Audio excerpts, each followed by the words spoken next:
PSA for black people, and I really need us to have this discussion. First off, rest in peace to Nolan Wells, and we want to give love and prayer to his family. And I think this conversation needs to be had, especially in the climate we're in, where a lot of our kids are around their kids quite often. And some of us even grew up, especially if you're in rural areas or you're in areas where you're well off, where most of your neighbors or, the groups that you surround yourself in don't look like you.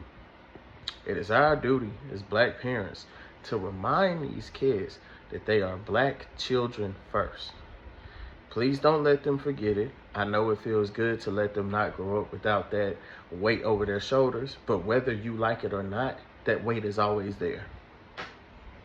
I went to a school in the country in Alabama, and I had a lot of white friends. There were a lot of white people that I could not stand and would not be around. And it's because I could see, smell, and taste their racism in every conversation. The only difference was they knew that there would be physical repercussions if you came to me with a certain way. I will always defend myself, and you will not disrespect me. Point blank, period. Okay? So, I watched how they interacted with me versus individuals who did not have the same stance in that same black pride. Another part of this is you need to tell these kids their history. Please stop leaving that part out of the things they have done to us, that ate us, and still to this day do.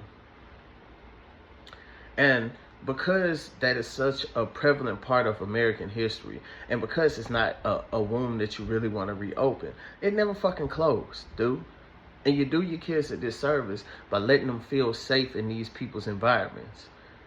You are never safe when it's just you and it's them. Even if you could have gotten away, they would have said you started all the attack. And this happens in so many other situations we have all seen.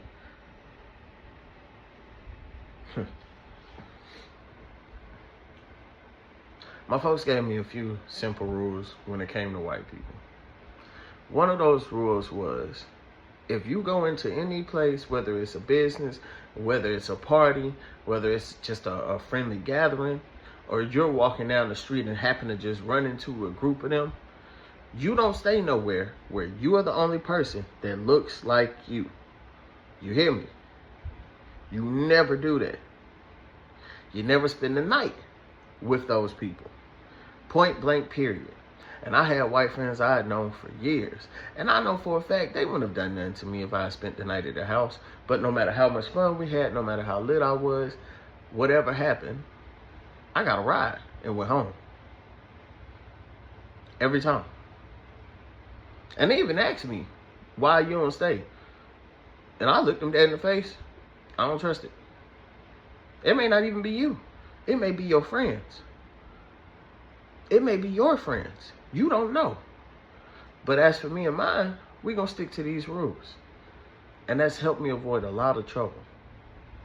If you have black kids who are growing up in an alternative space, as they want to call it, or in an area where most of the people around them do not look like them, you need to remind them on the daily that every time they step outside their house, the first goal, the most important goal, is to make it back inside that house.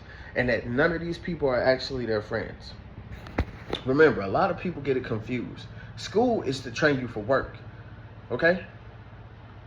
It's to train you to deal with people who you don't like. That's the whole point.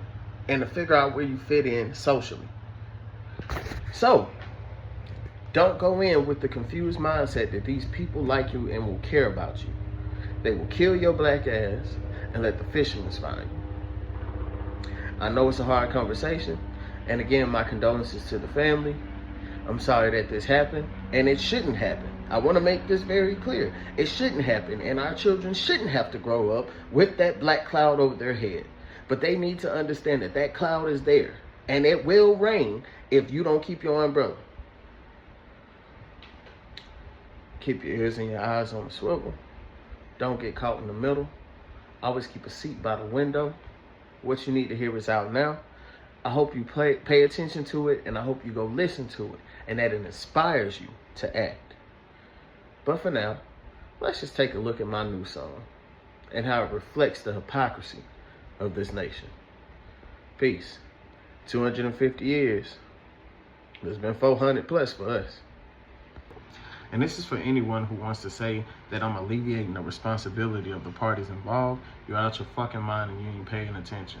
But just so we can sum it up, for the ones who deaf in the back, those people need to be held responsible. They need to be done something more than prosecution. You hear me? Way more than prosecution. And how many times we got to see this happen before we ourselves handle it the same way they do us? Back to the music. Happy 250 years of liberty, America. We hold these truths to be self-evident, that all men are created equal, and that they're endowed by their creator with certain unalienable rights, that amongst these are life, liberty, and the pursuit of happiness.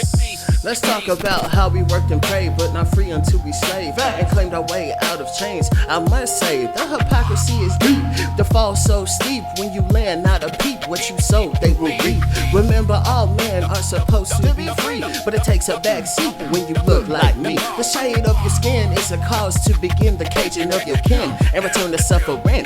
The 13th Amendment was supposed to let us be from the bind of slavery, but these races like ills cause the writing's slippery. There's a cause that you be return to property. If they can put you in prison, which influenced the decision to chase the quotas and pursue conviction, they created laws without a base. It's just cause the clause was to seek the clause into a free man's face. If you look at the facts, you can only conclude that they are focused and attached and trained to police black. You see, they hide cause they're cowards. The rich get devoured. They embrace a golden shower as they look up to the tower. They wanna call it rain, delusional to ease the pain. The complex would remain, their obsession to obtain control of every brain. That's why they try to gain control of every single strain. They want us out of touch and overworked and too stressed to look up. Next thing you know, you're pushing 2 lubs, wondering how your rights are gone. Watch how they perform when they forgot the mics were on. I don't think you peeped the horns. Democracy is falling cause you clipped its wings. Told us to be silent when we said no kings. Now the oligarchs demand we kiss the rings.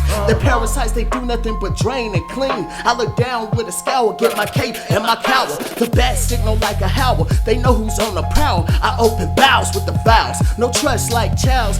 Vertebrae like owls. Let it spin again. I came to defend, not lie or pretend, but the truth does offend those caught in the wind. A soul or dividends, you decide, my friend, because when they see the end, it's only 3 letters like the word thin. The sound might be deafening, so please don't ask why we don't look up to the sky. Y'all shoot us and try to take us down before we fly. So fuck the 4th of July.